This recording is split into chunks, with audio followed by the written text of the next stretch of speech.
What's up, everybody? Jeff Morris here with Think International, helping leaders and creatives go further and faster with greater impact. Today, we're in a 4-part series on how to build a strong, productive, and healthy team. And in this video, we're going to be discussing the importance of how your team gets along.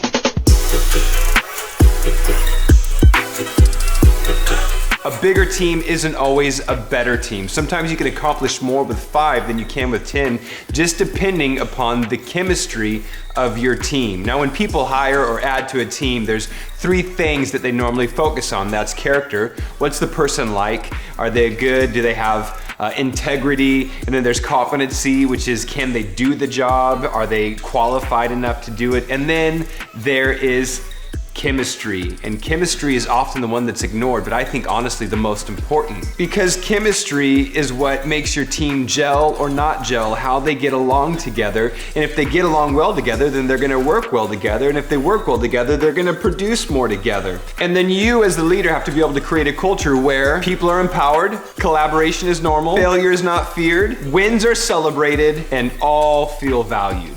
This is what I mean by that. People feel empowered when they're not just delegated to, but when they're entrusted with things. When somebody's empowered, they're not just gonna try to complete a task, but they're truly gonna take ownership and take it to that next level. Secondly, collaboration needs to be normal. That's when you get together with your team and everybody has a voice and everybody has a say. Now, I'm not saying that you have to run a democracy where everybody gets a vote, but where everyone has an opportunity to introduce their ideas, their concepts on how they can make your particular ministry or organization better.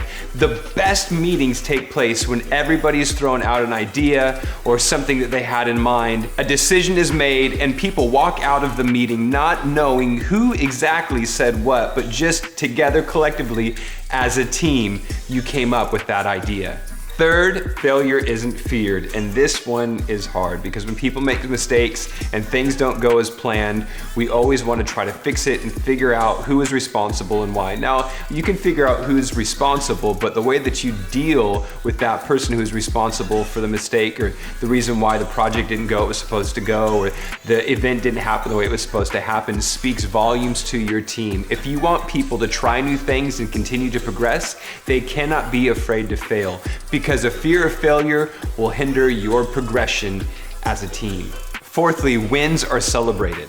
Now, this one is hard because as a leader, sometimes we're so driven that we're on to the next event, we're on to the next project, and we don't stop and take time to celebrate just what took place. If we don't do this, a lot of times our team that put all the time and all the effort and all the energy into it can begin to feel defeated. The other thing that we can do is we see, yes, it was a win, but we noticed everything that went wrong within that win and what we need to do to fix it. Again, if we focus on all the negative aspects of something incredible that just took place, we will lose our team, and our team will lose trust in us as a leader because they'll always find themselves, even in the midst of a win, losing. And fifth, all feel valued.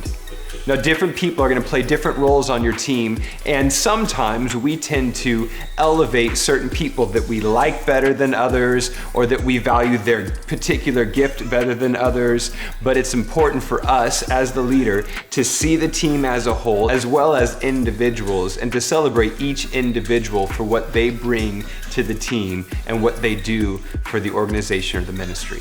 And leader, this is all on you because you set the culture of your team. Therefore, you have to live the culture of your team. You see, people follow people, they don't follow titles.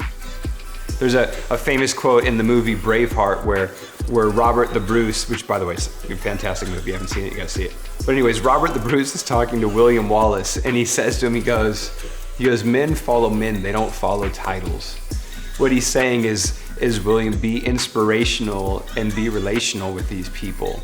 And I think sometimes we fall into that positional authority where we want people to follow us because of our title and because of the position that we hold, and because we say to do something, they're gonna do that. And hear me, people will do that. People will listen to what it is you have to say when you have a title, when you have a position. But when you have a relationship with them and you ask them to do something out of relationship with them, they will go farther for you and they will accomplish more than you ever thought possible. And when you have that relationship with your team, you have people that will go to the ends of the earth and do whatever it takes to make sure that that vision that you've cast for the people that you lead comes to pass.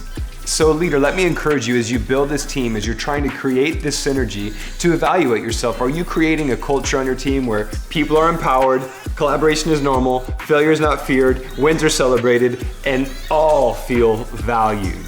And then ask yourself, are you leading relationally or just positionally? And stay tuned, because in this next video, we're gonna be talking about how to keep your team from plateauing and how to move them on to the next level.